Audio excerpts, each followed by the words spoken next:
Shanghai, Hijue traveled about 100 miles on a high-speed train to wait an hour for a cup of coffee.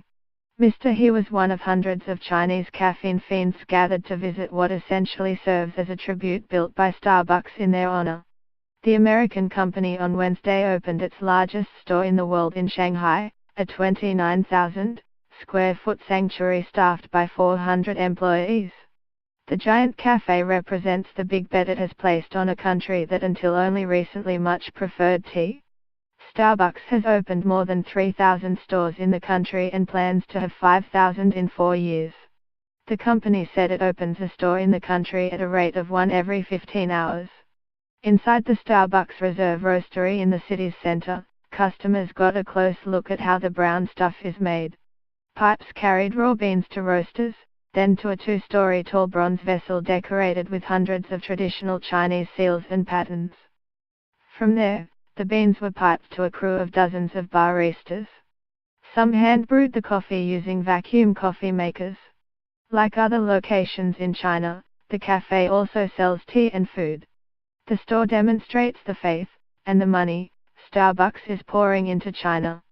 China is now one of Starbucks' major revenue drivers at a time when other foreign companies are complaining about the country's business environment. Yum Brands, the owner of Taco Bell and Pizza Hut, spun off its China unit, in part, because of concerns over its ability to grow there. Others, like McDonald's and Coca-Cola, have also been pulling back from China. But while other companies have run up against barriers, Starbucks has managed to invest heavily. It pays higher wages than many competitors, and has offered housing allowances and healthcare benefits. The company's efforts have meant the ability to build trust in China. On Wednesday, that was evidenced by the scores of people waiting to get in.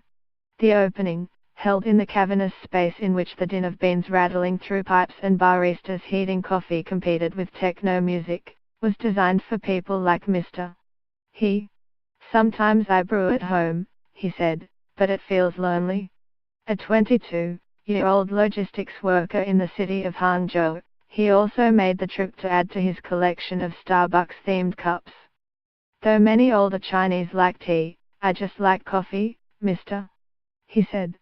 As the old saying goes, once love has begun, it never ends.